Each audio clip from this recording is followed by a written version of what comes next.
Hello everyone, welcome to the ITLS Academy. Today we are talking about human embryonic stem cells and human embryonic germ cells. I am Achal Verma. Let's start. So the adult human body is mainly composed of around 3 trillion cells, which can be broadly divided into more than 200 cell types based on the time of origin, the location in the body, and also the function that they perform. So the whole of the human body cells can be divided into two types, the somatic cells and the germ cells. We'll be talking about the germ cells in the later half of the lecture. So the somatic cells are all the type of cells which are diploid in nature. The cells like nerve cells, cells of the stomach lining, cells of the glands, the muscle, eyes, skin, hair follicle, bone, blood, to name a few. Now all these different cell types have eventually come around due to the differentiation and growth of a small population of cells called as the stem cells. So let's see the difference between the somatic and the stem cells. So the somatic cells make up your entire body, so their population is huge. But the stem cells are only few in number and you can find them in distinct places. The somatic cells are terminally differentiated, that is, they have attained their characteristic features. The stem cells are not differentiated and they retain the stemness. The somatic cells have the size and the shape of according to the function that they perform. The stem cells are usually small and round in nature. Because they are terminally differentiated, somatic cells cannot undergo any more rounds of cell division, while the stem cells can still maintain a slow rate of cell division. Somatic cells over their lifetime have accumulated a large amount of DNA damage as compared to the stem cells. It is difficult to maintain the somatic cells in the in vitro culture condition, while it's easier to maintain the stem cells. Somatic cells find it very difficult to transdifferentiate, as in completely turn themselves into cell of a different type or lineage, while it's easy for the stem cells to do so. Now, the stem cells can be of two types, embryonic stem cells and adult stem cells. So, the embryonic stem cells, as the name says, are originated from the embryo. The one cell zygote, which is the fertilization product, divides to form a mass of undifferentiated cells called morula. So, the morula can consist of a stage which is composed of two cells or up to 32 cell stage. Later, these cells organize themselves in a structure called as blastocyst. Till this stage, all the cells are totipotent. That means they can give rise to all the cell types in the adult body. So in the normal development, blastocyst will continue to grow into a fetus, that is an entire individual organism. Over the course of development, these cells are used up to make the body parts. As the cells go on dividing and differentiating, they gradually lose their potency and they become multipotent or unipotent in nature.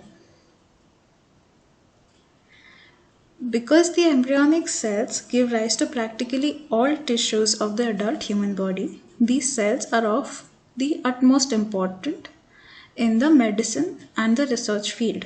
For example, if someone is suffering from a disease in which a particular tissue has not developed properly, or someone's tissues get damaged as a result of an injury, these cells can then be grown artificially to replace the damaged organ or can be administered within the body so that these cells can divide and make the functional tissue. Despite their immense application, getting the embryonic stem cells for research or any other purpose is not an easy task. In IVF or in vitro fertilization clinics, many embryos are generated, but only a few are selected for implantation. and the remaining are discarded. These to be discarded embryos are the source of the embryonic stem cells used for research. Cells can be isolated from the embryos by various means, as shown in the diagram, and cultured in vitro conditions. So basically, if you have to take the totipotent embryonic stem cells for research, you are essentially going to disrupt the embryo. In other words, you will be killing a potential organism in the name of scientific research. This makes the embryonic stem cell research highly unethical. But at the same time, you cannot disregard the importance of these cells in research field, as they are totipotent and are easily manipulated for the study. So, talking about the adult stem cells, which is the other kind of stem cells which are usually found in the body. Apart from the embryonic stem cells, the adult body maintains a very small population of such stem cells for its regular maintenance.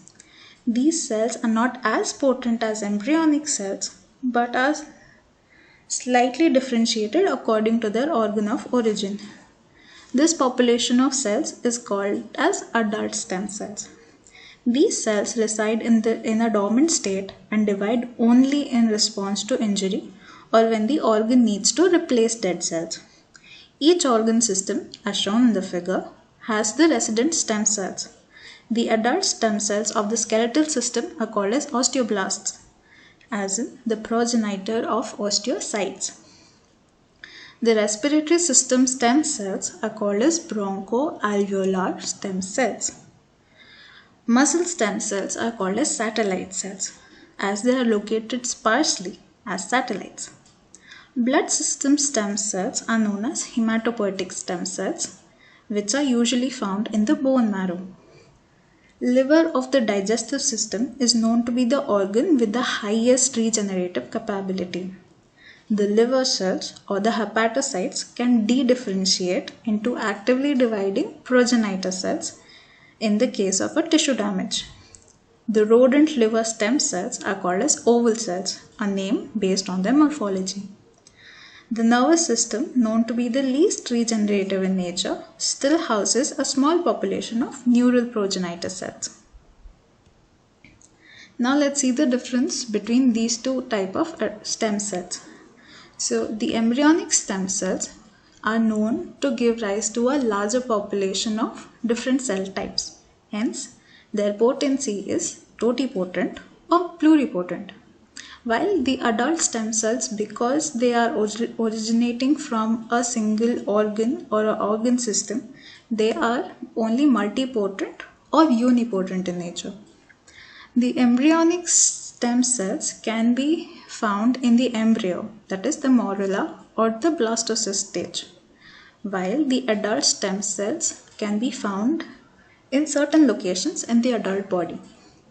The embryonic stem cells can make up the whole organism, while the adult stem cells can provide more number of cells in case of organ damage. The embryonic stem cells are easier to maintain in vitro condition because they are naturally dividing in nature, while the adult stem cells do not divide as fast or even as much because they have a finite number of cell divisions possible. Tissues originating from embryonic stem cells may show immune rejection or an immune reaction depending on the donor, while if similar tissue is used from a person's self cells, there will not be any reaction. As stated before, it is easier to culture the embryonic stem cells in vitro, while it is difficult to culture the adult stem cells. Coming to the second part of the lecture, which is called as the germ cells. Germ cells or the haploid cells, as in human terms, sperm and the egg. These cells the body needs to make for the continuation of the species. This makes it very essential to allocate a certain population of cells for this specific function during the embryo development itself. As shown in the figure, a selected set of cells called primordial germ cells, which is shown in green. These cells migrate under the influence of a molecular cues into the genital ridge. This genital ridge will eventually form the genitals of the growing fetus. These set of cells are specially maintained as they decide the fate of the progeny of the growing embryo.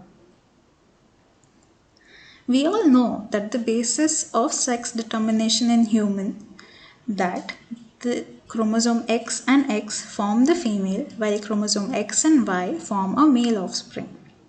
But this determination does not happen until the primordial germ cells migrate into the genital ridge. Once reaching there, a series of molecular interactions lead to the determination of the sex of the embryo, and the genital ridge develops according to this decision, that is, either into a pair of testes or the ovary. It is at this point of time when the Y chromosome gets activated, starting the series of the molecular interaction which leads to the attainment of male characteristics.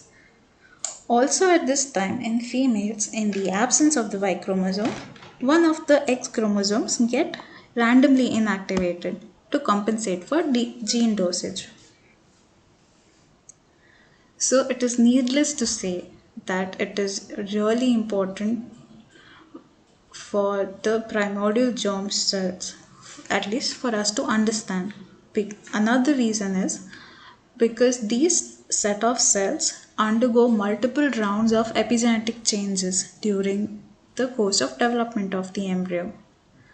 Also, these cells will eventually go and make up the gonad and the germ cells.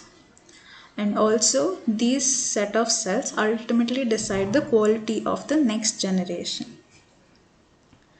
With this, I will end up the lecture. Please follow the ITLS Academy on various platforms. Thank you.